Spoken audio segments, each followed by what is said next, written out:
Good morning. আজকের আমাদের যে টপিকটা সেটা হচ্ছে ক্রনিক সাপোর্টিভ অটাইটিস মিডিয়া। আমরা লাস্ট ক্লাসে পড়েছি অ্যাকুট সাপোর্টিভ অটাইটিস মিডিয়া, আগেরটাতে আর একটা পড়েছি অ্যাকুট মাস্টার্ডাইটিস। দুটো তিনটা টপিকসে খুবই ইম্পর্টেন্ট। আসলে প্রত্যেকটা টপিকসে ইম্পর্টেন্ট, তাই না? কোনটাই না ইম্পর্টেন্ট। তবে আমরা আমাদের এমবিএসসি স্টুডেন্টদের জন্য চাই যে পরীক্ষা ওরিয়েন্টেড এবং তাদের জন্য বেসিক কনসেপশনটা হয় এবং এখান থেকে যেন তারা আস্তে আস্তে উতরাতে পারে। তো অ্যাকুট মাস্টার্ডাইটিস রিটার্নের জন্য দরকার, ভাইবার জন্য দরকার। আশা করি তোমরা লাস্ট ক্লাসটা ভালো করে শুনেছো।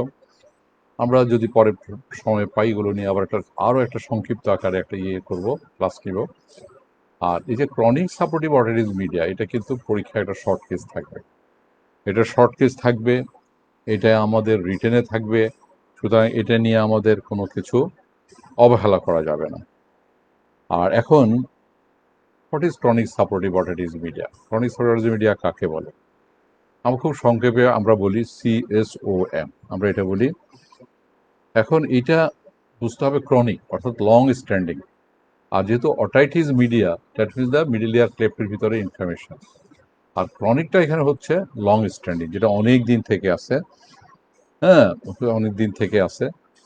সো আমরা যদি একটা আছে এবং যেখানে কি হয় যে পেশেন্টের একটা ডিসচার্জ থাকে, আবার নাও থাকতে পারে, এটা কতগুলো স্টেজ আছে। পেশেন্টের শুনে কম, এটা কিন্তু থাকবেই। আর পেশেন্টের যেটা খুব ইম্পর্টেন্ট সেটা হচ্ছে পারফরেশন থাকবে টিম্প্যানিক মেমব্রেনে। এই তিনটা কোয়ালিটি থাকার জন্যই ওটাকে ক্রনিক সাপোর্টিভ অটাইটিস মিডিয়া বলে। এর মধ্যে নাম্বার ওয়ান যেটা, সেটা হচ্ছে perforation in the tympanic membrane. এখন আবার একজনে একটা আঘাত খেয়ে থাপ্পড় খেয়ে পালের পর্দা ফেটে ফেললো, তখন কিন্তু পারফরেশন আছে, তাই বলে কানের পর্দা ফুটো আছে সেই জন্য কানেও ফুটো, সেই জন্য ক্রনিক না হবে না। সো ক্রনিক সাপোর্টিভ অটাইটিস মিডিয়াতে ক্যারেক্টারটা হচ্ছে একটা long standing infection, number one. Number two, character থাকতে হবে, ওর পর্দার ভিতরে একটা ফুটো থাকতে হবে। নাম্বার টু যেটা হবে সেটা হচ্ছে কানে কম শুনতে হবে, অল্প হোক আর বেশি হোক তিনি কানে খাটো হবেনই, উনি যত লম্বাই হোক না কেন কানে উনি খাটো হবেনই। আচ্ছা, আরেকটা হচ্ছে ডিসচার্জ। ডিসচার্জটা সাধারণত থাকে, তবে সাধারণত কোনো কোনো ক্ষেত্রে নাও থাকতে পারে। সেটা কখন থাকবে না সেটা আমরা বলবো। এখন আমি যেটা যে চারটা কথা বলেছি, এই চারটা কথাকে যদি আমি এক জায়গায় নিয়ে আসি তাহলে কি দাঁড়ায়? এক জায়গায় নিয়ে আসলে আমি ডেফিনেশনটা এইভাবে বলতে পারি না, chronic suppurative otitis media is a chronic infection or long standing infection car chronic infection or long standing infection car of the middle ear cleft characterized by perforation of the tympanic membrane, deafness and the discharge.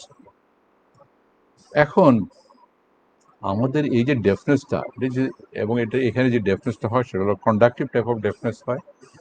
এবং সবচেয়ে interesting বা দুঃখজনক হলো যে আমাদের কান্ট্রিতে, হ্যাঁ, আমাদের দেশে এই কন্ডাক্টিভ ডেফনেসের একটা one of the common cause of the conductive deafness is the chronic suppurative otitis media. এর ইনসিডেন্সটা কি?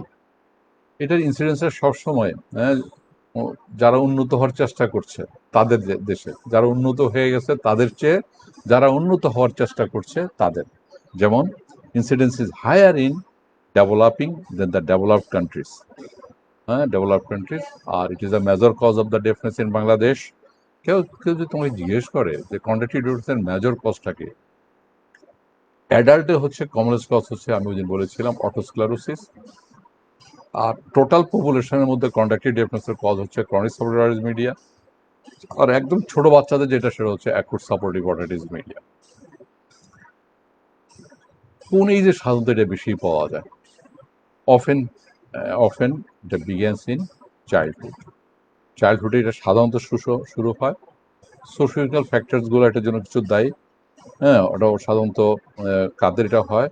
যারা economically weak people and is associated with an unhygienic habit, যাদের ধরো স্লাম এলাকাতে যারা থাকে তাদের এইটা বেশি হয়। এখন এই ক্রনিক সাপোর্টিভ অটাইটিস মিডিয়া, হ্যাঁ, এই যে প্রিডিসপোজিং ফ্যাক্টরসগুলো এটা কোত্থেকে আসে? আচ্ছা, এটা করার আগে আমরা যখন, এটা আবার দুটো ভাগ আছে। একটা অ্যাটিগুয়ান্ট্রল আর একটা টিউবোটেম্পেনিক। তার আগে ওভারঅল ক্রনিক সাবডিউজ অর্ডারি মিডিয়ার আমরা একটা এটিওলজিটা একটু ওভারঅল। আসলে chronic subdues media, acute subdues media, acute mastoiditis এদের ইয়ের মধ্যে এটিওলজির ভিতরে একটা রিলেশন আছে, কাছাকাছি তারা। সুতরাং কোনো একটা ভুলে গেলেও একটা আরেকটা জায়গায় নাট বোল্টের মতো ঢুকায় দেওয়া যাবে, সুতরাং অসুবিধা নেই। ঠিক আছে, কোনো অসুবিধা নেই। তো এখন সাধারণত এই ক্রনিক সাপোর্টিভ অর্ডিস মিডিয়াটা অ্যাকুট সাপোর্টিভ অর্ডিস মিডিয়ার সিকুলি হিসাবে আসে আমাদের কাছে, সিকুলি হিসাবে আসে। হ্যাঁ, কি হিসাবে আসে? সিকুলি হিসাবে যেটা যে অ্যাকুট সাপোর্টিভ অর্ডিস মিডিয়াকে ভালোভাবে ট্রিটমেন্ট করা হলো না, ইনঅ্যাডিকুয়েট ট্রিটমেন্ট হয়েছে। হ্যাঁ, এবং ট্রিটমেন্ট হয়েছে এবং যেখানে পারফোরেশনটা পার্মানেন্টলি হয়ে গেছে সেখানে কি হয়, সেখানে আমাদের এই ক্রনিক সাপোর্টিভ অর্ডিস মিডিয়াটা হতে পারে। তাহলে নাম্বার ওয়ান যেটা, সেটা হচ্ছে if acute suppurative otitis media is treated improperly and this acute suppurative otitis media may turns to the chronic suppurative otitis media. আর যে ফ্যাক্টরগুলো আমাদের বেশি দায়ী থাকে সেটার মধ্যে আমাদের tonsil, adenoids, sinusitis, allergic, eustachian tube dysfunction, malnutrition তো আগেই বলেছি। হ্যাঁ, bathing and swimming in the dirty water, এগুলো হচ্ছে আমাদের ফ্যাক্টরস। তো এই কথাগুলো কিন্তু আমরা আবার যখন ইন্ডিভিজুয়ালি টিউবোটেমিনি করতে যাবো সেখানে আবার আমি একটু করে বলবো। Overall grossly chronic suppurative media, এটা sequelae of the acute suppurative media which one is not treated accurately and properly. এটা হচ্ছে নাম্বার ওয়ান। নাম্বার টু হচ্ছে কি, এটা হচ্ছে মেইন। নাম্বার টু হচ্ছে যদি কোনো কারণে অ্যাকুট সাপোর্টিভ মিডিয়া হওয়ার পরে অ্যাকুট সাপোর্টিভ কিন্তু একটা পারফোরেটিভ স্টেজ আছে, সেই পারফোরেটিভ স্টেজে যদি কোনো কারণে যদি ওই একটু ঘুরে ফিরে ওই কথাতেই আসে প্রপার ট্রিটমেন্ট, যদি ওই পারফোরেশনটা যে পার্মানেন্ট থেকে যায় তখন এটা হতে পারে। আর যদি আমার সারাউন্ডিং, কানের সারাউন্ডিং যে যে জায়গাগুলো আছে, তা এরিয়া সারাউন্ডিং দ্য আমার মিডল ইয়ার ক্লেফট, এদের মধ্যে যদি ইনফেকশন থাকে, যেমন আমার স্টেশন টিউব, এরপরে আসে ন্যাজোফ্যারিংস অ্যাডিনয়েড, এখন কারণ ন্যাজোফ্যারিঞ্জাইটিস আছে, সেক্ষেত্রে কিন্তু আমার ক্রনিক সাপোর্টিভ হতে পারে। কিভাবে হবে? এক হচ্ছে অ্যাকুট সাপোর্টিভ হয়ে হবে, আরটা হচ্ছে ক্রনিক সাপোর্টিভ অলরেডি আছে, সেখানে অ্যাগ্রাভেটেড হবে। আচ্ছা, তারপর আমার যদি সেপ্টামে প্রবলেম থাকে, আমার যদি সাইনাসে প্রবলেম থাকে, নোজে প্রবলেম থাকে, so these are the predisposing factors, will did it in different way. এখন এর মধ্যে ব্যাকটেরিওলজিটা কি থাকে, কি ব্যাকটেরিয়া থাকে? যে ব্যাকটেরিয়া থাকে সাধারণত সুডোমোনাস, ইশিয়াকলি, হ্যাঁ, স্ট্রেপ্টোকক্কাই, এগুলো খুব কমন জিনিস। হ্যাঁ, স্টেফোকক্কাস, সুডোমোনাস, হ্যাঁ, প্রোটিয়াস, এগুলো সবগুলো কমন। আসলে কান, নাক, গলা, এগুলো মোটামুটি অর্গানগুলো কমন, সুতরাং ভুলে গেলে একটা আরেকটা জায়গায় ঢুকিয়ে দেওয়া যাবে, এক একটা জায়গায় এক একটা বেশি কম বেশি।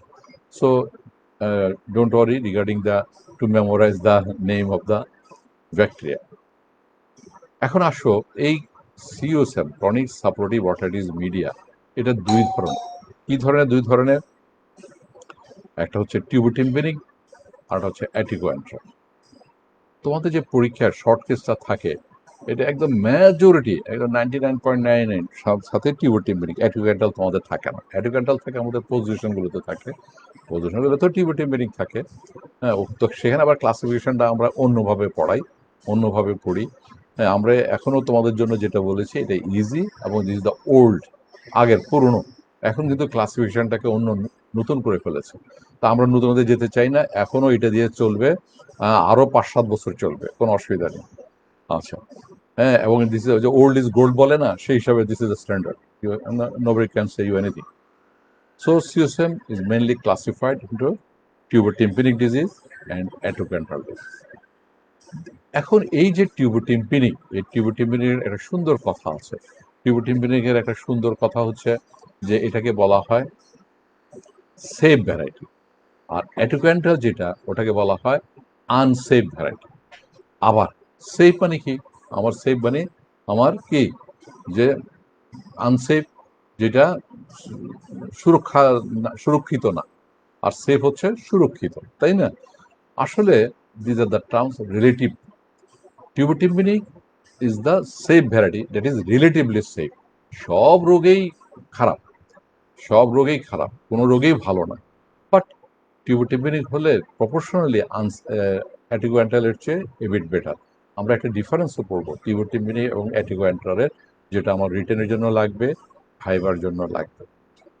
এখন টিউবোটিম্পানিকটাকে কেন সেভ বলা হয়? টিউবোটিম্পানিকটাকে সেভ বলা হয় এই জন্য যে এখানে যে কমপ্লিকেশন গুলো হয়, this complications are usually not life threatening, is not life threatening একটা। আরেক এলো একটা, আর এই লাইফ থ্রেটেনিং যে কারণটা, যে মেইন প্যাথোলজি, এখানে প্যাথোলজিটা এমন হয় যে এখানে অ্যাটিকোঅ্যান্ট্রালের মতো কোনো প্যাথোলজি হয় না। আচ্ছা, তাহলে কি হয়, সে ঘটনাটা কি? The thing is that in atticoantral the main pathology is the formation of cholesteatoma. এই শব্দটা মনে রাখতে হবে। অর্থাৎ অ্যাটিকোঅ্যান্ট্রালে কোলেস্টেটোমা নামক একটা জিনিস তৈরি হয়, যেটা টিউবোটিম্পানিকে তৈরি হয় না। আর অ্যাটিকোঅ্যান্ট্রালে যে কোলেস্টেটোমা তৈরি হয়, এর ক্যারেক্টার খুবই খারাপ, চরিত্র খুবই খারাপ। কি তার চরিত্র? সে হওয়ার পরে মধ্যকর্ণের ভিতরে ঢুকে হওয়ার পরে ও আস্তে আস্তে এক্সপান্ড করতে থাকে, এবং সে যে এক্সপান্ড করে, এই এক্সপান্ডটা তার হয় with the expense of the surrounding স্ট্রাকচারগুলোকে এক্সপেন্স করে সে এই কাজটা করে। এবং তাতে কি হয় যে সারাউন্ডিং স্ট্রাকচারকে যখন সে এক্সপেন্স করে, তখন কি হয় যে প্রোটেকশনটা আছে, বা আমাদের ব্রেইন, মিডল ইয়ার, ইনার ইয়ার, এরা যে, তো মিডল ইয়ার হচ্ছে যে ইনার ইয়ার যে পার্টিশনটা, মিডল ইয়ার হচ্ছে যে পোস্টোরিয়ালি যে পার্টিশনটা, সেপারেট ওয়ালটা, মিডল হচ্ছে যে ব্রেনের সাথে যে ওয়ালটা, এগুলোকে ডিস্ট্রয় করে ফেলতে পারে। সো ডিস্ট্রয় করার ফলে ইনফেকশনটা চারিদিকে যে কোনো দিকে যেতে পারে, চারিদিকেও যেতে পারে, তিন দিকে যেতে পারে, দুদিক দিকে যেতে পারে, একদিকে যেতে পারে, যে কোনো একদিকে যেতে পারে। এবং যায় তো যায়, যেতে যেতে কাউকে কাউকে আজিমপুরেও নিয়ে যায়। সেই জন্য এটাকে বলা হয় আনসেফ অর ডেঞ্জারাস। অর্থাৎ টিউবোটিম্পানিকে আজিমপুর যাওয়ার চান্সটা খুব বেশি থাকে। তবে আজকাল নাই, আজকাল কেন নাই, আজকাল ডায়াগনোসিস হয়ে যায়, ট্রিটমেন্ট হয়, এবং নাইসলি প্রত্যেকটা, ইভেন ডিস্ট্রিক্ট লেভেলে এখন নাওডেজ ইট ইজ আইডেন্টিফাইড। আর আমরা যখন ট্রেনিং করেছিলাম, তখন আমরা প্রায় পেশেন্ট পেতাম, মাসে একজন দুজন পেশেন্ট মারা যেত, কারণ অনেক লেটলি আসতো আমাদের কাছে, ব্রেনের ভিতরে চলে গেছে সেজন্য। সো কান পাকাকে সহজভাবে নিলে চলবে না, হ্যাঁ, সিওসিয়ামটাকে সহজভাবে নিলে চলবে না। তা আমি টিউবোটিম্পানি এবং অ্যাটিকোঅ্যান্ট্রাল কেন সেফ অ্যান্ড আনসেফ বললাম, বোঝা গেল। Safe and unsafe is only for this reason in tubotympanic the complication is rare and not dangerous, and not it cause the life usually, হতে পারে, সেখানেও হতে পারে, লাইফ চলে যেতে পারে। But in aticoantral, it is dangerous, complication is severe, and you may go to the Azimpur, the patient's life may be in danger. So that is why that's called the unsafe year. So safe ear unsafe ear, এই কথাটা মনে রাখতে হবে। অনেক সময় কিন্তু আমরা লিখি সেফ, হ্যাঁ, আনসেফ, সেফ ইয়ার আনসেফ ইয়ার। তো ডাক্তারি বিদ্যায় সেফ ইয়ার বলতে কি বোঝা গেল, আনসেফ ইয়ার কি বোঝা গেল। এখন লেটস স্টার্ট অ্যাবাউট আওয়ার টিউবোটেম্পেনিক। এখন এই টিউবোটেম্পেনিকটা কি, টিউবোটেম্পেনিক ডিজিজটা কি? ওই আগের কথাটাই, আমি ক্রনিকের যে ডেফিনেশনটা দিয়েছিলাম, সেটা কি বলেছিলাম, যে ক্রনিক সাবডিউরাল মিডিয়া, যে chronic subdural media means chronic or long standing infections of the middle ear cleft. আসলে মিডল ইয়ার ক্লেফটের যে প্রথম যে স্ট্রাকচারটাই আসে, সেটা কি, মিকোপেরিঅস্টিয়াল লেয়ার। তো আসলে ইনফেকশনটা যখন স্টার্ট করে, তখন মিকোপেরিঅস্টিয়াল লেয়ার দিয়েই তো স্টার্ট করে, তারপর সে আস্তে আস্তে ভিতরের দিকে ইনভলভ হয়। So টিউবোটেমিনিকটা হচ্ছে is the inflammation of the mucoperiosteal layer of the middle ear cleft. Definition. তোমাদের পরীক্ষা আসে, what is tubotympanic disease, what is define tubotympanic disease, হ্যাঁ, এভাবে পরীক্ষা আসে। এখন আর এটা আসে না আর ওখানে আসে হর্ডোমিউরিয়া ক্রনিক সাবডিউরাল মিডিয়া, তখন ওই কথাগুলো বলতে হয়। আচ্ছা, so tubotympanic disease is inflammation of the mucoperiosteal layer of the middle ear cleft characterized by the presence of central perforation. আমি আগেই বলেছি টিম্পানিক মেম্বারের ভিতরে একটা পারফোরেশন থাকতে হবে, আর ডিসচার্জ থাকতে পারে, নাও থাকতে পারে। আবার তোমার হেয়ারিং লসটা থাকবে, সাধারণত থাকবে, ভেরি রেয়ার থাকবে না, সেটা যদি স্মল পারফোরেশন হয় এক, অথবা যদি ওই পারফোরেশনটা কোনো কিছু দিয়ে ঢাকা থাকে, তো পাতলা পাশ দিয়ে শোষণ জমা থাকে, সেই জন্য। সো টিউবিটিমিনকে আইডেন্টিফাই করার ক্যারেক্টার একটাই, সেটা হচ্ছে একটা সেন্ট্রাল পারফোরেশন, একটা সেন্ট্রাল পারফোরেশন। আর এখানে কি হয়, এখানে এই যে হয় যে অ্যাটিকুয়েন্টালের সাথে একটা পার্থক্য হয়, টিউবিটিমিনের কোনো অস্টিওমাইলাইটিস থাকে না, কিন্তু অ্যাটিকুয়েন্টালে কিন্তু অস্টিওমাইলাইটিস থাকে। এখন থেকে আমরা যদি এই কথাগুলো বলে থাকি, শিখে ফেলি, তাহলে ডিফারেন্সের জন্য সমস্যা হবে না। সো টিউবিটিমিনিকের ক্যারেক্টার হচ্ছে, এক নম্বর হচ্ছে inflammations of the mucoperiosteal layer of the middle ear cleft. Number two, central perforation. Number three, absence of the osteitis or osteomyelitis. এবং always the disease is limited to the middle ear cleft. Always the disease is limited to the middle ear cleft. And the complications are rare, usually not happens in the complications. And as the complications are not common, so it is called the safe variety. So এই character গুলো will tell. আচ্ছা, এখন একটা জিনিস আমি আবার চলে আসতে চাই, কারণ আমি তখন ওই দিন লাস্ট ক্লাসে বলেছিলাম, 3-4টা ক্লাস আগে বলেছিলাম যে আমি আরেকবার বলবো। এই যে perforation of the tympanic membrane আমরা ওই দিন পড়েছি, মনে আছে? সেন্ট্রাল পারফোরেশন, সেন্ট্রাল পারফোরেশন বড় হলে কি হয়, সাবটোটাল পারফোরেশন, সব আমরা পড়েছি। তারপর আমরা মার্জিনাল পারফোরেশন পড়েছি, আমরা অ্যাটিক পারফোরেশন পড়েছি। মার্জিনাল পারফোরেশন যদি অনেক বড় হয় তখন তাকে টোটাল পারফোরেশন বলে। পরীক্ষায় কিন্তু ভাই সবাই পেঁচায় ফেলে, এইটা কিন্তু মনে রাখতে হবে। এই জন্য আজকে আমি আবার সেটা নিয়ে একটা কথা বলবো, কারণ আমার ক্রনিক সাবটোটাল মিডিয়ার মেইন ক্যারেক্টারটাই হচ্ছে central perforation in the tympanic membrane. আচ্ছা, এখন what do you mean by central perforation?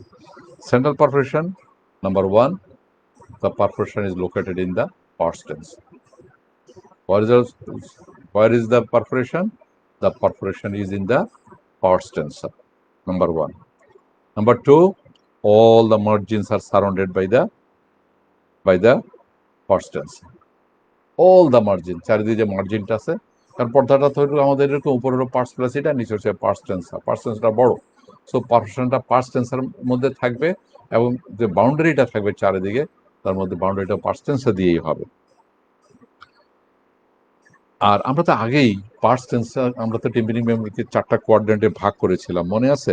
By 2 line, একটা vertical line passing along the handle of the malleus, ওই আমরা যখন প্রথম পড়েছিলাম, হ্যাঁ, the one vertical line passing along the handle of the malleus and one horizontal line passing at the level of the umbo. একটা একটা যাবে handle of the malleus দিয়ে, আর একটা আম্বু দিয়ে, একটা হচ্ছে ভার্টিক্যাল লাইন আর একটা horizontal line. So what's happen by that, our tympanic membrane becomes in the 4 quadrant. আচ্ছা, so the location of the central পারফোরেশনটা কি হবে? অ্যান্টেরো সুপিরিয়র হবে, অ্যান্টেরো ইনফিরিয়র হবে, পোস্টেরিয়র ইনফিরিয়র হবে, পোস্টেরিয়র সুপিরিয়র হবে। কিন্তু sometimes the perforation is subtotal, involving the majority of the tympanic membrane. দেখা গেল পার্স টেন্সার পুরাটাই চলে গেল, উপর দিয়ে শুধু পার্স ফ্যাসিটার একটু আছে, অর্থাৎ কিডনির মতো এরকম হয়, সেটা হচ্ছে subtotal. So try to memorize this, that our when we read the central perforation, I told it that the central perforation, when it is bigger in size, it is called the subtotal. It is called the subtotal, কিডনির মতো, বিন shape, বেনের মতো। আর can you mirror the marginal perforation? হ্যাঁ, it is কোথায়? It is at the margin of the tympanic membrane. It is at the margin of the tympanic membrane. এবং tympanic membrane আমরা যেদিন বলেছিলাম কোথায় থাকে? ফাইব্রাস অ্যানুলাসের ভিতরে থাকে। এবং তাতে কি হয়? ফাইব্রাস অ্যানুলাসটা কি? একটা ব্যান্ড, এটা ব্যান্ডের মধ্যে থাকে, হ্যাঁ, বোনের ওই ব্যান্ডের মধ্যে আসে টিম্পানিক মেমব্রেনটা পড়ে, ফাইব্রাস অ্যানুলাস। অথবা ব্যান্ডটা হলে peripherally it is thickened, tympanic membrane is peripherally is thickened and is called the fibrous annulus, এভাবেও বলে অনেকে। আচ্ছা, এন্ড কি হয় তাহলে মার্জিনাল পারফোরেশন যেটা হবে, it is at the margin of the tympanic membrane with erosion of the fibrous annulus. So, marginal perforation, it is at the margin of the tympanic membrane with erosion of the fibrous annulus. আসলে যে মার্জিনে থাকবে ওদিকে তো fibrous annulated হইতে হবে, তাহলে কি হবে? At one side it is bounded by the bone, bounded by one side by bone. Are very large perforation যেটা হয়, সেটাকে মার্জিনাল পারফোরেশন, সেটাকে বলা হয় টোটাল পারফোরেশনস। আর এই যে পোস্টেরিয়র সুপিরিয়র যে পারফোরেশন গুলো হয় ইউজুয়ালি অ্যাসোসিয়েটেড উইথ দ্য কোলেস্ট্রোটোমা, এই কথাগুলো আমরা ওইদিন বলেছিলাম, এবং এটা সেকেন্ডারি। আর এই যে কোলেস্ট্রোটোমা প্রাইমারি, সেটা হচ্ছে আমার অ্যাটিকোয়ান্ট্রাল। তাহলে টিউবোটিম্পানিকেও কিন্তু আমার হইতে পারে কোলেস্ট্রল, তাহলে সেখানেও কিন্তু আমার লাইফ ডেঞ্জার হইতে পারে। But this is very very very very very rare, but it may happens. আর আমরা লাস্ট ক্লাসে পড়েছিলাম এটাও, যে what is attic perforation. Attic পারফোরেশনটা কি আমাদের? It occurs in the pars flaccida. কোথায় ঘটে attic perforation? Always in the pars flaccida. আর যখনই পার্স ফ্ল্যাসিডাতে হবে, তখন it indicates primary acquired cholesteatoma, অর্থাৎ ইন দ্য অ্যাটিকোঅ্যান্ট্রাল ডিসঅর্ডার। যাক, এখন আমার এই টিউবোটিম্পানি যেহেতু আমরা পড়ছি, আমি একটু আমার রিকল করলাম আমরা যে আগে যে পারফোরেশন পড়েছিলাম, মনে আছে কিনা। আমাদের বারবার করে এটা মনে রাখতে হবে, পারফোরেশনগুলো যেন ওলট পালটা। আমি একদম শর্টলি এখানে একটা কথা বলে ফেলি। Central perforation always in the pars tensa, এবং ওই সেন্ট্রাল পারফোরেশনের চারিদিকে যে বর্ডারটা মার্জিনটা থাকবে, যে পার্টটা থাকবে, সেটা পার্স টেন্সর দিয়ে তৈরি হবে। এই এই পারফোরেশন যদি অনেক বড় হয়ে যায়, সেটা হবে সাবটোটাল। তার মানে দেখতে কেমন লাগবে? একটা কিডনির মতো চেহারা হয়ে যাবে। মার্জিনাল পারফোরেশনটা কি হবে? At the margin of the tympanic membrane. তাহলে কি হবে? যখন মার্জিনে চলে যাবে, অ্যানুলাসটা ইরোডেড হবে, তাহলে বর্ডারটা কি থাকবে? ইন ওয়ান, মার্জিনটা তৈরি হয়ে এক সাইডে এসে বোন দিয়ে তৈরি হবে। এবং এটা যখন অনেক বড় হবে, এটা তখন হবে টোটাল পারফোরেশন।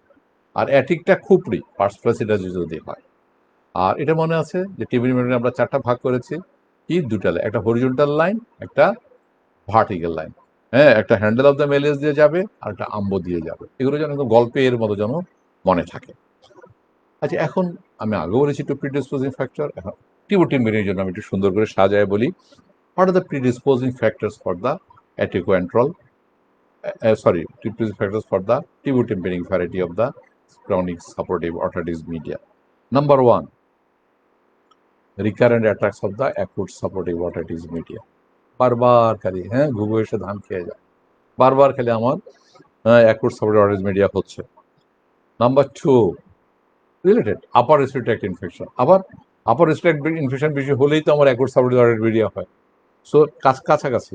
আবার আপার রেসপিরেটরি ইনফেকশনের সাথে কি আছে? আমার যদি নেজোফ্যারিঞ্জাইটিস থাকে, রিকারেন্ট টনসিলাইটিস হয়, অ্যাডিনাইটিস হয়, রাইনোসাইনোসাইটিস থাকে, এই জিনিসগুলো যদি আমার থাকে, তাহলে কিন্তু আমার এটা হওয়ার চান্স আছে।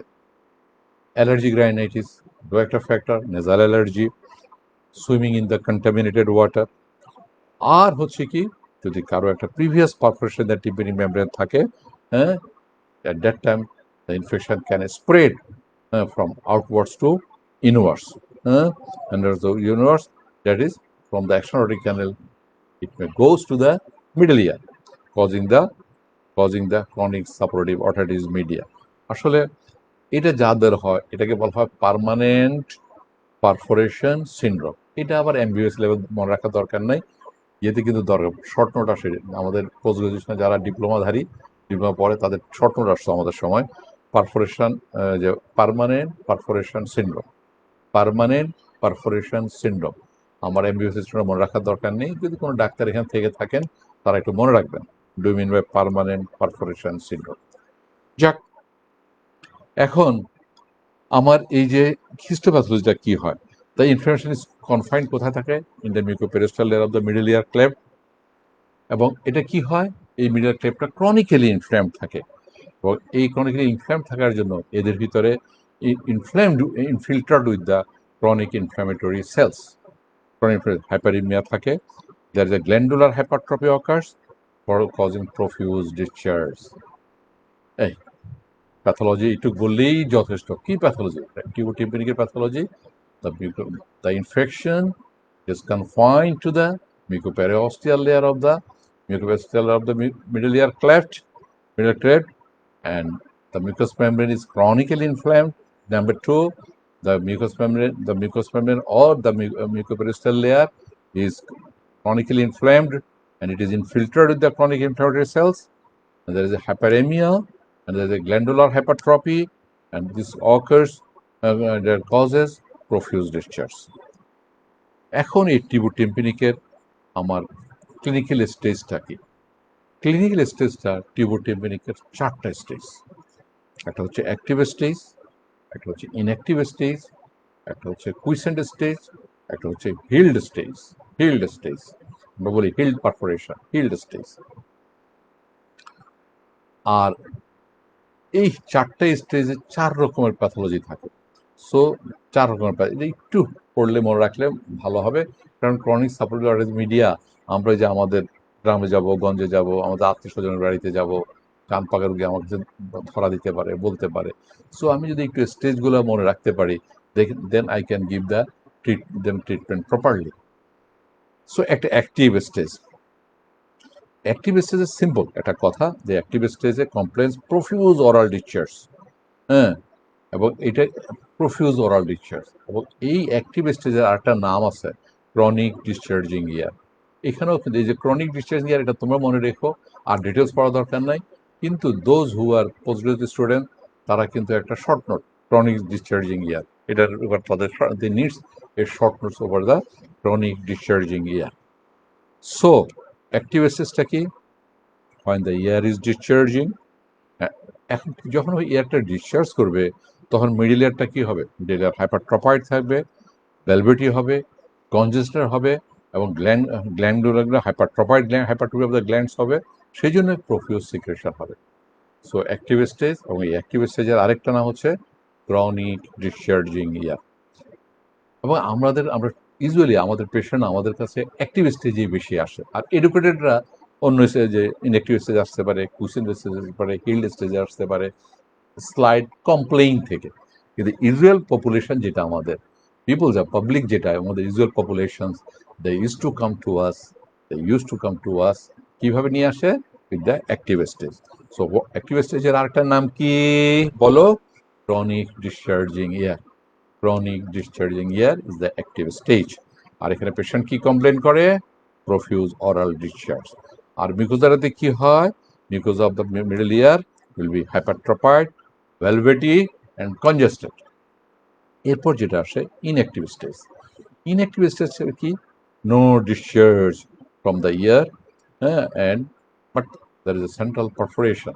এখন অ্যাক্টিভ স্টেজে সেন্ট্রাল পারফোরেশন থাকবে না? হ্যাঁ, সেন্ট্রাল পারফোরেশন না হলে তো তোমার আমি ক্রনিক মিডিয়ার ডেফিনিশনেই পড়বে না, ঠিক আছে? আর একটা মজার ব্যাপার হচ্ছে active stage patient easily doesn't complain about his hearing loss, এটা একটু তোমরা মনে রেখো। In active stage patient doesn't complain about his hearing loss, but in the inactive stage patient complains. কেন কেন করে, কেন না? In active stage there is a fluid in the fluid, so fluid the middle ইয়ারে থাকার জন্য মিডিয়ালে থাকে, পারফেশন থাকার জন্য মিডল ইয়ারের প্রেশারটা কম থাকে। সো ফ্লুইডটা এক্সট্রানারি ক্যানেলে চলে আসে, এসে কি করে? এরা মিডল ইয়ারটাকে সিল করে দেয়। মিডল ইয়ারটাকে যেহেতু সিল করে দেয়, করার জন্য, হ্যাঁ, মিডল যখন সিল করে দেওয়ার জন্য কিন্তু সাউন্ডটা ট্রান্সমিট করতে পারে, হ্যাঁ, ডিউ টু একটা হচ্ছে shielding effect of the round window. এটা এই কথাটা মনে রাখবে পোস্ট গ্রাজুয়েটরা, shielding effect of the round window. আর এমবিবিএসরা ওরা মনে রাখবে because the discharge covers the perforation, পারফোরেশনটা কভার করে রাখে। So sound wave can transmit. আসলে দুইটা কারণেই পেশেন্ট প্রায় মোটামুটি নর্মাল শোনে। একমাত্র যদি করে পিটি করে, অল্প ডেসিবেল লস হিয়ারিং লস পাওয়া যায় অল্প পিটি করলে, আর নাহলে নর্মালি কিন্তু পেশেন্ট খুব একটা বুঝে না। আমাদের এমবিবিএসদের জন্য বা সাধারণ জন্য মনে রাখতে হবে কেন? Because the discharge covers the perforation, so sound wave can travel very easily. But in the inactive stage there is no fluid, so the tympanic membrane, there is a perforation, so sound wave cannot transmit properly, ভালোভাবে ভিতরে যেতে পারে না, fully যায় না। Tympanic membrane যতটুকু আছে ততটুকু লড়ে না, অল্প লড়ে, কারণ সব লড়ে তো এতটুকু ছিদ্রই আছে মাঝখানে, বাকিরা তো পর্দা অল্প। So if tympanic membrane cannot vibrate, so he cannot make the vibrations inside, হ্যাঁ। আবার ক্রনিক সাপোর্টিভ মিডিয়াতে অনেক সময় কি হয়? ক্রনিক সাপোর্টিভ মিডিয়াতে অনেক সময় ভিতরে যে আমার ইয়েগুলো ছিল, কি বলে এটাকে, অসিকেলগুলো ছিল, সামটাইমস অসিকেল লস থাকে। সেটা কিভাবে বুঝবো? আমরা এটা বুঝবো, একটা প্যাসটেজ আছে, ওটা আমরা একটু বুঝাই দেবো ইন্টারেস্টিং এর জন্য। পরীক্ষা খুব এটা লাগে না, তবে আমরা এটা বলবো, পরে আসে। So in the inactive stage there will be there will be dry air, and the perforation is also dry, and usually the anterior part of the tympanic membrane এটা হয়, and mucosa of the middle ear is normal থাকে, middle ear inactive is normal থাকে। কুইসেন্ট stage যেটা, এখানে কি হয়, কুইসেন্ট স্টেজে 4টে stage বলেছি আমি, active, inactive, quiescent, healed. Quiescent stage যেটা, পারফোরেশন ইজ প্রেজেন্ট, পারফোরেশন থাকবে, ear is dry for a quite some time, and middle ear mucosa may be normal or slightly hypertrophied. একটা মাঝখানে একটা পজ থাকবে, পজ থেকে আবার মাঝে মাঝে কুইসেন্ট স্টেজ হলে কুইসেন্টের পরে আবার রিকার্ডিং হইতে পারে, সেক্ষেত্রে আমরা কি বলি, acute attack of the on chronic suppurative otitis, acute exacerbation on chronic suppurative otitis media.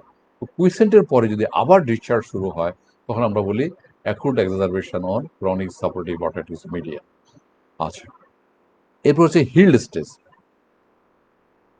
Healed stage যেটা, এই স্টেজে কি হয়, পারফোরেশনটা হিল্ড হয়ে যায়। হিল্ড হয়ে যায় কি দিয়ে, বাই থিন স্কার, এবং এর সাথে কি হয়, টিম্পানোস্ক্লেরোটিক প্যাচেস থাকে এবং চকি ডিপোজিট থাকে on the tympanic membrane. Healed stage chalky deposit থাকে টিম্পানিক মেমব্রেনে, অসিকুলার চেনগুলো ইউজুয়ালি ইনট্যাক্ট থাকে অ্যান্ড মোবাইল থাকে, and but may show some degree of necrosis of incus or malleus, এগুলো ভিতরে দিয়ে থাকতে পারে প্যাথোলজিতে। সো কুইসেন্ট স্টেজ সে কি থাকবে, একটা সরি, হিল্ড স্টেজে কি থাকবে, একটা থিন স্কার থাকবে পর্দার উপর। এখন আসো সিমটমস। সিমটমসগুলো আমাদের কি হবে, নাম্বার 1 যেটা আসবে সেটা হচ্ছে অরাল ডিসচার্জ। আমরা তো পড়ছি টিউবোটিম্পানি, সো অরাল ডিসচার্জ। ডিসচার্জটা কি হবে, প্রফিউজ হবে, মিউকোপোরুলেন্ট হবে, অ্যান্ড নন অর্ডারাস হবে। এটা একটা ইন্টারেস্টিং, নন অর্ডারাস হবে। কিন্তু যদি ইনঅ্যাক্টিভ স্টেজ হয়, নো অরাল ডিসচার্জ হবে। আচ্ছা, কুইসেন্ট স্টেজ হয়, তাও থাকবে না। কিন্তু কুইসেন্ট স্টেজের পরের স্টেজটা যদি হয়, তাহলে অ্যাকুট এক্সারবেশন হবে। তার মানে অরাল ডিসচার্জটা থাকাটাই হচ্ছে তার active stage, or acute exacerbation on chronic suppurative otitis media. এরপর যেটা হবে, hearing loss, that is deafness, এবং এটা হবে conductive type of deafness, and degree of deafness depends upon the size, site of the perforation, and underlying the middle ear ossicular involvement. দেখা হলো middle ear অসিকুলার কোনো involvement হয়নি, involvement normal আছে, তাহলে সেক্ষেত্রে খুবই কম হবে আমার হিয়ারিং লস। কিন্তু দেখা গেলো অনেক দিন থাকতে থাকতে আমার মিডল ইয়ার নাই, এদের যদি আমার হিল পারফোরেশনও হয় বা হয়ে হিল পারফোরেশন হয়ে যদি পর্দা তৈরিও হয়ে যায়, সাউন্ড আমার তো ট্রান্সমিট করে রাউন্ড উইন্ডোটাকে খবর দিতে পারবে না। পারবে যদি আমার অসিকেলগুলো মাঝখানে গ্যাপ হয়ে যায়? পারবে না। তাহলে এই জন্য ডেফনেসটা কিসের উপর নির্ভর করে, ডেফনেসটা নির্ভর করে of the size and side of the perforation, underlying middle ear ossicular involvement, এটার উপর নির্ভর করে। তাহলে ওই যে আমি বলেছিলাম, but hearing is better in the discharge, while the ear is discharging, at that time there is a good hearing. কেন? Due to the shielding effect of the round window or discharge covering the perforation. আচ্ছা, এখন পেনটা থাকবে কি থাকবে না? সাধারণত pen is not usually present, কিন্তু কখন থাকবে? If CSOM is associated with acute otitis externa complication, or or or secondary invader, ধরো 2-3টা ইনফেকশন একসাথে হয়ে গেল, তখন পেন হতে পারে। অথবা কি করে, পেন ডিসচার্জ হওয়ার জন্য পেশেন্ট করে কি, বারবার মোছে, বারবার করে, সে অটাইটিস এক্সটার্না হয়ে তার পেন হতে পারে। So pain usually absent. এখন আসো, এক্সামিনেশন করলে আমরা কি পাবো? এক্সামিনেশন তো ইয়ার আমরা কি পাবো? আমরা যখন এক্সামিনেশন করব, আমরা ফার্স্ট আমরা দেখবো যে canal is full of the discharge. The external canal is, in the external canal we will see the discharge. এবং usually the discharge is mucopurulent in nature. Usually the discharge is mucopurulent in nature. After cleaning the discharge, we will see the perforation in the tympanic membrane, and this perforation is central type, and the variable shape and size. এখন আবার যদি chronic suppurative media আমার কাছে active স্টেজে না এসে inactive স্টেজে আসে, তাহলে আমরা এক্সটার্নাল ক্যানেলের ভিতরে কোনো পাস পাবো না বা কোনো ডিসচার্জ পাবো না। সো অ্যাট দ্যাট টাইম আমরা সরাসরি দেখে ফেলবো, আমাদের পারফোরেশনটা দেখবো। সো পারফোরেশনটা আমরা দেখবো কি, at that time the perforation dry, অথবা এমন যদি হয় যে মিডিল ইয়ারের ভিতরে একটু ইনফেকশন আছে কিন্তু অত বেশি না, সেক্ষেত্রে আমরা দেখবো কি ওয়েট, ভেজা perforation, dry, so dry or wet perforation. So এই যে এক্সামিনেশন করার পরে আমরা what we'll see, it depends upon the in which stage we are examining the patient, we are examining the patient. আর আমরা যদি মিডিলের মিউকোসটা দেখতে পারি, সে মিডিলের কি দেখবো আমরা, there will be polypoidal changes, edematous, congested, congested mucous membrane of the middle ear, and it depends upon the stage of the CSM. ওই যে চারটা স্টেজ আমরা বলেছি, সেই স্টেজের উপর ডিপেন্ড করে আমরা দেখব যে মিডল ইয়ারটার কি কন্ডিশনটা। আর আমরা যখন বড়, অনেক সময় আমরা কি কিডনি শেড পেয়ে যাব, কিডনি শেড পেলে কি হবো, পারফোরেশন পেতে পারি, লং স্ট্যান্ডিং কেজ, অনেকদিন হতে হতে বারবার হতে হতে টিম্পানি মেমব্রেনটা অনেক বড় হয়ে গেল, টিম্পানি মেমব্রেন, এবং এবং যে ইয়েটা পাবো, ক্রনিক পারফোরেশনের ক্ষেত্রে যে আমরা যে ইজটা পাবো, মার্জিনটা পাবো, সেটা ইপিথেলাইজড পাবো। ঠিক আছে। So mucous membrane of the middle ইয়ারটা আমরা কি কি পাবো, রেড হবে, ভ্যালভেটি হবে, ইডিমেটাস হবে, এবং sometime the middle ear mucosa may protrude through the perforation as a polyp. দেখা যায় পারফোরেশন দিয়ে এই যে জানলা দিয়ে মানুষ যেমন উকি দেয়, সে মিউকাস মেমব্রেন উকি দিয়া অ্যাস্ট্রোনটিক ক্যানেলের ভিতরে চলে আসছে। এখন আমরা এদের কি ফাংশনাল এক্সামিনেশন করব। আচ্ছা, আমরা একটা টিউনিং পেশেন্টদেরকে আমরা কি করতে হয়, টিউনিং ফর্ক টেস্ট করতে হয়। টিউনিং ফর্ক টেস্ট করলে কি হয়, শো কন্ডাক্টিভ ডেফনেস। টিউনিং ফর্কে আমরা কি কি করি, আমি তোমাদেরকে রিকোয়েস্ট করব, টিউনিং ফর্ক টেস্ট আসলে এইখানে ডিসক্রাইব করা খুব কঠিন, একদম প্র্যাকটিক্যালি সামনাসামনি। সো তোমাদের রেজিস্টারদেরকে বললে বা তোমাদের ডিপার্টমেন্টে যে বড় ভাইরা থাকেন একজনকে বলে সুন্দর করে দেখাই দেবে। তবে তোমরা থিওরিটিক্যালি মনে রাখবে যে আমার ক্রনিক সাপোর্টার ক্ষেত্রে আমার টিউনিং ফর্ক টেস্ট করতে হবে, এবং টিউনিং ফর্ক টেস্টের মধ্যে Rini, waiver and absolute bone conduction, এই তিনটা করতেই হবে। কি কি করতে হবে, রিনি, ওয়েভার অ্যান্ড অ্যাবসোলিউট। তোমাদের রেজাল্টটা চাও আমি বলে দিতে পারি, যদি মনে করো থিওরি লিখে রাখবা, লিখে রাখো, যাতে শর্টলি যাতে মনে রাখতে পারো। রিনি যেটা হবে, রিনিটা এখানে নেগেটিভ পাওয়া যায়, আর Weber lateralise to the bad ear হয়, আর অ্যাবসোলিউট বোন কন্ডাকশন টেস্টটা ইকুয়াল হয়। তিনটা জিনিস। রিনির ব্যাপারে যে ইন্টারপ্রিটেশন সেটা হচ্ছে নেগেটিভ অর পজিটিভ, আর ওয়েভার টেস্টের ব্যাপারে lateralise to the good ear or bad ear or central, তাই না? সুতরাং ওয়েভার টেস্ট আর অ্যাবসোলিউট বোন কন্ডাকশনের ভিতরে, অ্যাবসোলিউট বোন কন্ডাকশন কি করা হয়, যে যিনি এক্সামিনার আর এক্সামিনি তাদের কম্পেয়ার করা হয়, এখানে কিন্তু দুজনের ইকুয়ালে পাওয়া যায়, কিন্তু এটা তিনটা টেস্টেই করতে হয়। এবং মজার কথা হলো, যে আমার পিওর টু অডিওমেট্রি শোজ বোন এয়ার গ্যাপ, বোন কন্ডাকশন এবং এয়ার গ্যাপটা বড়।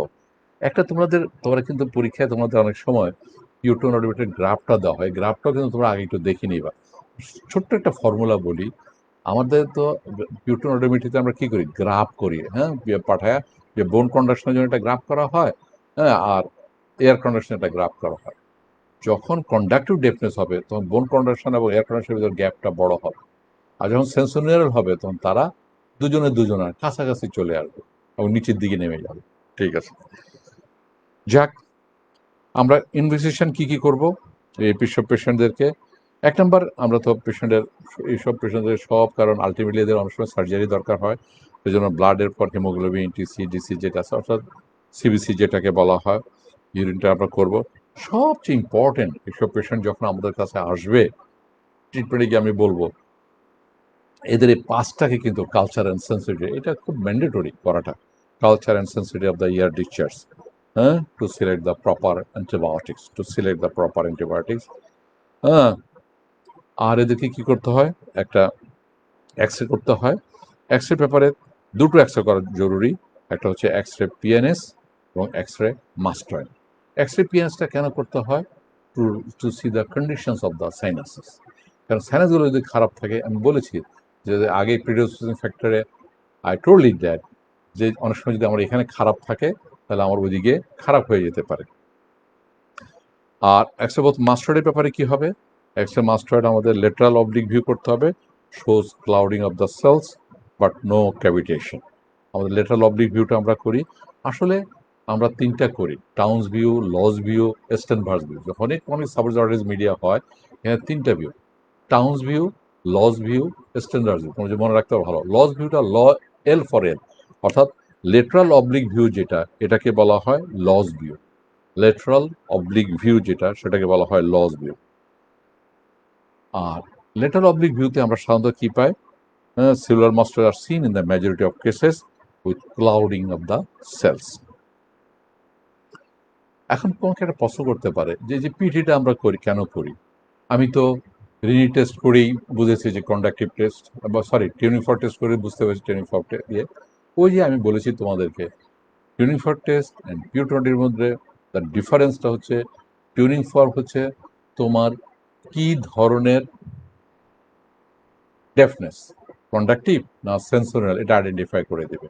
আর পিউরটন করে দিবে কত ডেসিবেল লস, পরিমাণটা তোমাকে বের করে দেবে।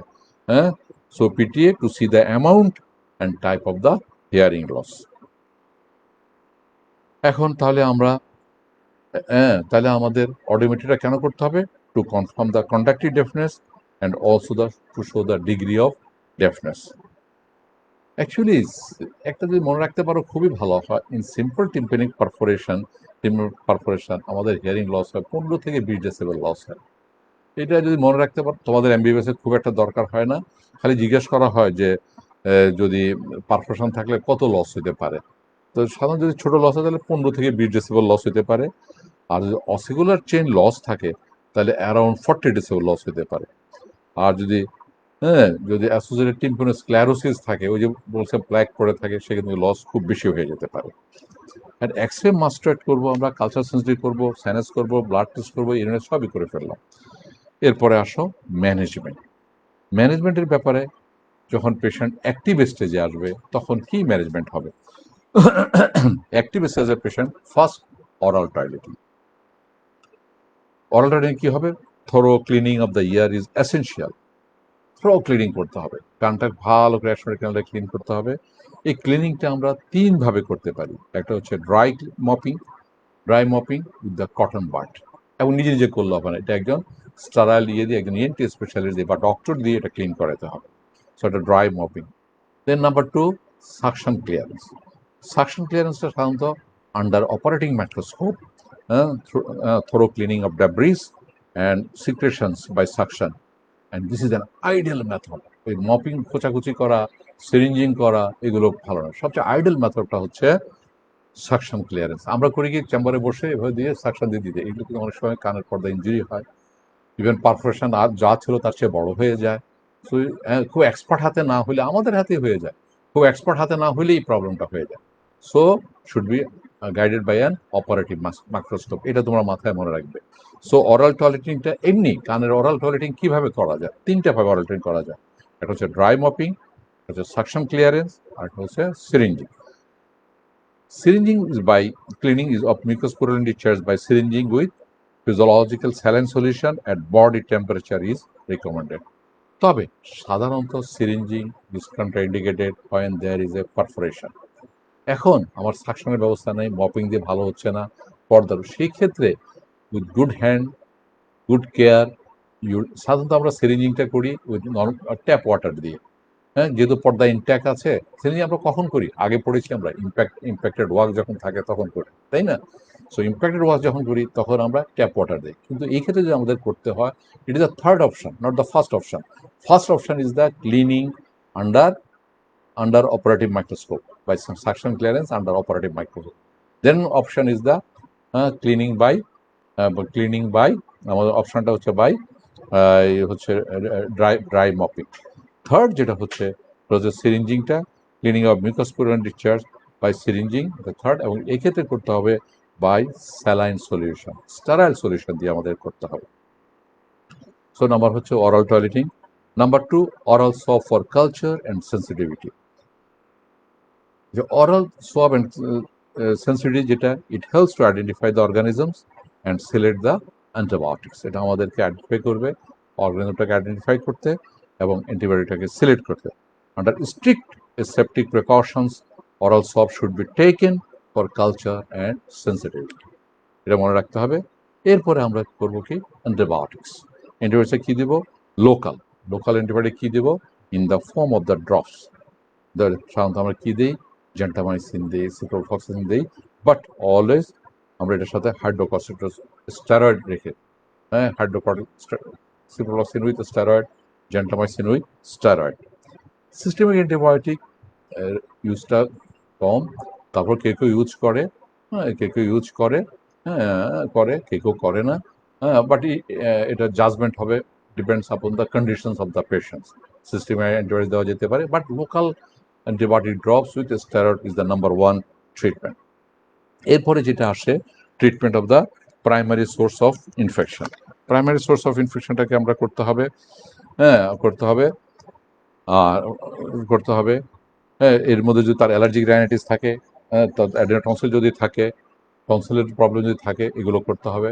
তারপর কী করতে হবে? তার নাকে একটা ডিকনজেশন দিতে হবে। এইসব পেশেন্টের যদি আমার রিপিটেড ইনফেকশন হয়, তাহলে আমার চিন্তাটা অন্যভাবে করতে হবে। আচ্ছা, যাক, এরপরে আসা আমার হচ্ছে কুইসেন্ট স্টেজ। যদি পেশেন্ট কুইসেন্ট স্টেজে আসে, in this stage precaution such as after care and treatment আগেরটা should be taken and the patient kept under observation so that the patient, যাতে পেশেন্টটাকে ইনঅ্যাক্টিভ স্টেজে নিয়ে যাওয়া যায়, সেজন্য কুইসেন্ট স্টেজে। আর যেটা ইনঅ্যাক্টিভ স্টেজ, হ্যাঁ, ইনঅ্যাক্টিভ স্টেজে ডিপেন্ড করে পেশেন্টের কন্ডিশনস অ্যান্ড পেশেন্টের পারফরেশনের উপর নির্ভর করে। If the patient is aged, almost mild loss, and may be advised to keep ear dry strictly. But if the hearing loss is moderate and the patient is young and active, তাহলে আমাদের ট্রিটমেন্টটা দুইভাবে করতে হবে। আর এটা হচ্ছে আমার inactive stage. কী করতে হবে আমি বলছি। এখন অ্যাক্টিভ হোক, কুইসেন্ট স্টেজ হোক, ইনঅ্যাক্টিভ স্টেজ হোক, এই পেশেন্টদেরকে আমাদের একটা অ্যাডভাইস থাকবে যে take care not to water enters in your ear. গোসল করার সময় আপনি কানে তুলো দিয়ে গোসল করবেন। কানে তুলো দিয়ে, শুধু তুলো দিয়ে গোসল করলে পানি আরও দাওয়াত দিয়ে নিয়ে যাবে। সো তুলোটাকে কী করতে হবে? তেলে ভিজিয়ে নিতে হবে। সো তুলোকে তেলে ভিজিয়ে চিপে কানে প্লাগ করে গোসল করতে হবে। ঘরে তেল আছে তো তুলা নাই, তুলা আছে তো তেল নাই, দুইটাই আছে তো মনে নাই, গোসলের দরকার নাই। এইভাবে কেয়ার নিতে হবে যদি আপনি সার্জারি কিছু অ্যাভয়েড করতে চান অথবা বারবার রিকারেন্ট ইনফেকশন থেকে মুক্তি চান, তাহলে you have to take care about ear not to water entrance in your middle ear. কানের ভিতরে যেতে পারবে না। সো কী করতে হবে? তুলা তেলে ভিজিয়ে চিপে কানে প্লাগ দিয়ে গোসল করতে হবে। মাথার পানি, চুলের পানি নিয়ে ওটা ফেলতে হবে। You have to take bath, you have to take bath, you have to take shower by soaking the cotton in a oil and keep it plug in the ear and get rid bath. Don't go to the ponds, don't go to the river, don't go to the canal, and don't wait to the rain, don't go through the rain. বৃষ্টিতে ভেজা যাবে না, এগুলোতে যাওয়া যাবে না। তারপর এবং ইউজুয়ালি সাধারণত ম্যাক্সিমাম পেশেন্টও কিন্তু আমাদের এইভাবে হিল করে যায়, ভালো হয়ে যায়। আচ্ছা, এখন তাহলে কি দাঁড়ালো? ডিপেন্ডস আমাদের ইনঅ্যাক্টিভ স্টেজে যেটা, এটা আমাদের ডিপেন্ডস করে যে আমাদের পেশেন্ট যদি এজেড হয়, পেশেন্টের যদি মাইল্ড লস হয়, এবং পেশেন্টের যদি পেশেন্টকে যা অ্যাডভাইস করা হলো তা যদি মানে, এবং যে আমরা ট্রিটমেন্ট করতে হলে সেক্ষেত্রে কী করতে হয়, সেক্ষেত্রে তারপর যদি আমার পারফরেশন থেকেই থাকে, তাহলে অর্থাৎ ইনঅ্যাক্টিভ স্টেজ, তাহলে পারফরেশনটা যদি less than 5 millimetre in size হয়, তাহলে cautery with trichloroacetic acid 20% or silver nitrate 50%। এটা কোথায় পাওয়া যায়? বাম অ্যান্ড পংয়ে পাওয়া যায়। সিলভার নাইট্রেট 50%, অথবা ট্রাইক্লোরোসিটিক অ্যাসিড 20%। হ্যাঁ, এবং এটা কি হয় repeatedly at an interval of 7 to 10 days, হ্যাঁ, to unlock the devitalise margins of the perforation to produce their healing. এবং এটা বারবার রিপিট করতে হয় 7 থেকে 10 দিন পর পরে। এবং এটা যে সবচেয়ে ভালো হচ্ছে প্রত্যেকবার করে একটা জেল ফোম উপর দিয়ে রাখা, তাহলে জেল ফোমের নিচে ওটা আস্তে আস্তে মাইগ্রেট করে লেগে যাবে। কিন্তু if the perforation is larger, then laryngoplasty or tympanoplasty operation has to be done to improve the conductive deafness. যদি 5 মিলিমিটারের বড় হয় এবং যদি পেশেন্ট যদি এই ইয়াং হয়, পেশেন্ট যদি সুইটেবল ফর দ্য সার্জারি হয়, সেক্ষেত্রে কিন্তু আমাদেরকে myringoplasty and tympanoplasty. What is the tympanoplasty, what is the myringoplasty, এগুলো আমরা পড়বো। Myringoplasty repair of the tympanic membrane, আর টিম্পানোপ্লাস্টি মাইনগোপ্লাস্টি তো করবেই, প্লাস ভিতরে যে আমার হিয়ারিং যে অ্যাপারেটাসগুলো আছে সেটাকে রিকনস্ট্রাক্ট করতে হয়, অর্থাৎ অসিকল যদি লস থাকে সেক্ষেত্রে আমরা অসিকলগুলোকে আমরা তৈরি করি, এগুলো আমরা পড়বো মাইনগোপ্লাস্টি এখানে একটু বলে রাখলাম। এখন অসিকুলার চেইনটা ঠিক আছে কি নাই এটা আমরা বুঝবো কিভাবে? যারা এমবিবিএস স্টুডেন্ট তারা শুধু মনে রাখবো বাই প্যাচ টেস্ট, বাস, আর কিছু আর কিভাবে প্যাচ টেস্ট করে না করে ওটা শোনার দরকার নেই, মুখস্থ তোতা পাখির মতো। অসিকুলার চেইন ভিতরে ভালো আছে কি নাই বুঝবে কিভাবে? বাই প্যাচ টেস্ট দিয়ে। আর যারা পোস্ট গ্রাজুয়েট স্টুডেন্ট বা ট্রেনি তারা কিন্তু প্যাচ টেস্টটা কি জেনে নিতে হবে। সেটা কি প্যাচ টেস্টটা আমাদের তাহলে কি কি কাজে হেল্প করে? Patch test helps us to find out if ossicular chain is intact or necrosed. In this test কি করা হয়, একটা ছোট্ট একটা পেপার, ছোট একটা পেপার, হ্যাঁ, অথবা সিগারেটের মধ্যে থাকে না ভিতরে যে পেপারটা, ওই পেপারটা অথবা gel foam is kept on the perforation and the patient is asked if there is any subjective improvement of his hearing. If yes, it means that the ossicular chain is intact and simple laryngoplasty will be done. এছাড়া যদি দেখা যায় না patient বলছে না আমার তো তাহলে বুঝতে হবে যে অসিকুলার চেনটা ভিতরে নাই, ঠিক নাই, আমরা টিম্পানোপ্লাস্টি করবো অর্থাৎ অসিকুলার রিকনস্ট্রাকশন করবো। আর এত কিছু না করে একটা মডার্ন যুগে আমি এটা যদি আমরা সিটি এমআরআই করি, সিটি করি, তাহলে কিন্তু আমার ভিতরে বুঝতে পারবো যে আমার অসিকুলার চেন আছে কি নাই। So this is our the treatment, active and inactive. So thank you very much for giving me a patient's hearing. Next class will be our aticoenteral type of the chronic suppurative otitis media. Thank you very much.